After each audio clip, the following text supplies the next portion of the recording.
Shalom saudara, di dalam video ini bukan bermaksud menggurui, melainkan mengajak kita semua, para bapak, supaya bisa berfungsi menjadi bapak yang maksimal sesuai kehendak Tuhan.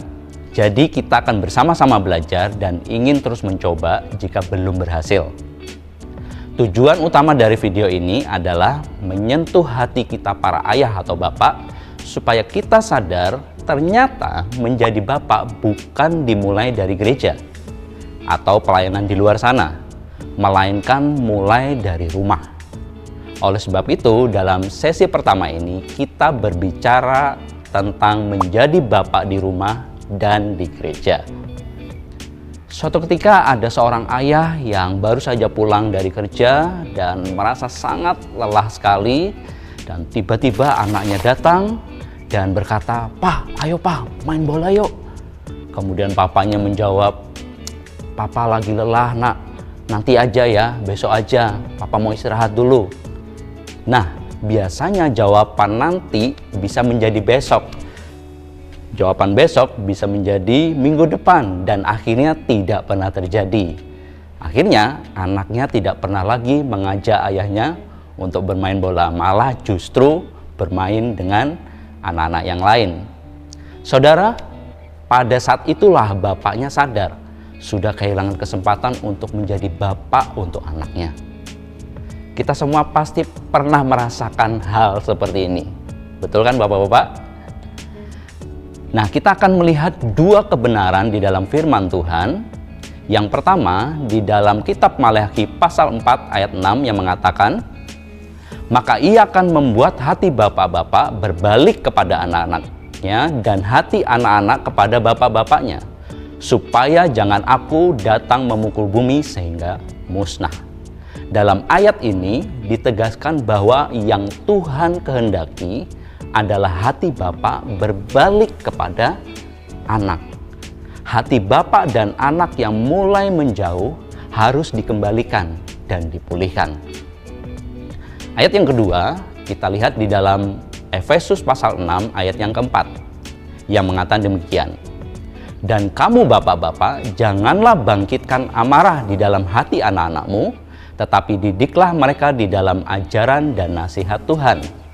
Di dalam ayat ini saudara menekankan bahwa panggilan mendidik anak dalam Tuhan pertama-tama diberikan kepada bapak, bukan kepada gereja.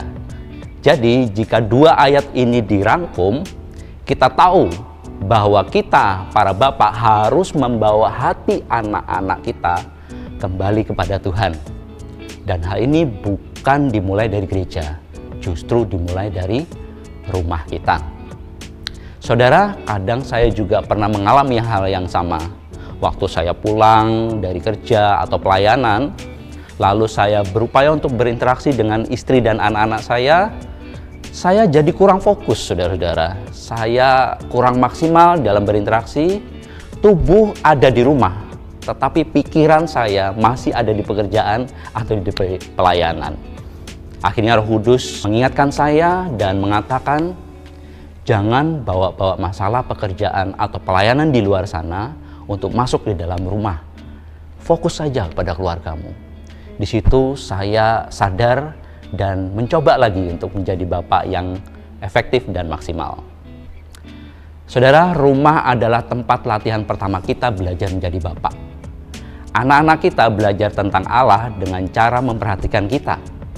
Bagaimana kita berkata-kata dengan istri, bagaimana kita menepati janji, bagaimana kita harus meminta maaf kalau sudah berbuat salah, dan sebagainya. Ada 4 tanda bapak sejati. Yang pertama, bapak yang hadir. Yang kedua, bapak yang memberkati. Yang ketiga, bapak yang melindungi. Dan yang keempat adalah bapak yang mengutus. Dari 4 tanda bapak sejati ini, kita tidak harus langsung melakukan semuanya, tetapi paling tidak mulailah menjadi bapak yang selalu hadir di rumah.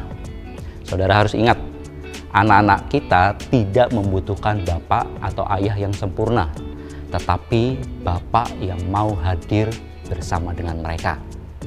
Saudara, jika di rumah bapak telah menjadi teladan kasih Allah, maka di gereja ia hanya melipat gandakan apa yang sudah ia hidupi sehari-hari. Namun sebaliknya, jika di rumah gagal, semua pelayanan di gereja akan kehilangan kuasanya. Saudara, dalam 1 minggu ini saya akan mengajak saudara-saudara untuk kita praktek 3 hal. Yang pertama, adakan sesi curhat mungkin sekitar 10 menit bersama dengan istri dan anak-anak.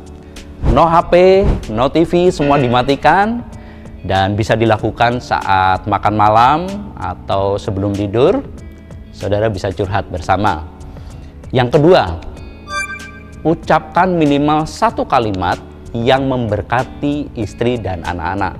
Ucapkan dengan suara keras, mereka mendengar suara Anda, dan itu pasti akan membangun mereka. Dan yang ketiga, adakan mesbah keluarga setiap hari. Bisa pagi atau malam, ya mulai saja 5 menit dulu. Yang terpenting kita akan belajar konsisten. Saudara, saya belum menjadi ayah yang sempurna dan maksimal.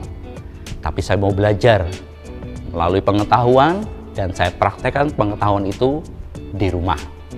Saya percaya bersama dengan Roh Kudus, kita pasti bisa melakukannya. Tuhan Yesus memberkati.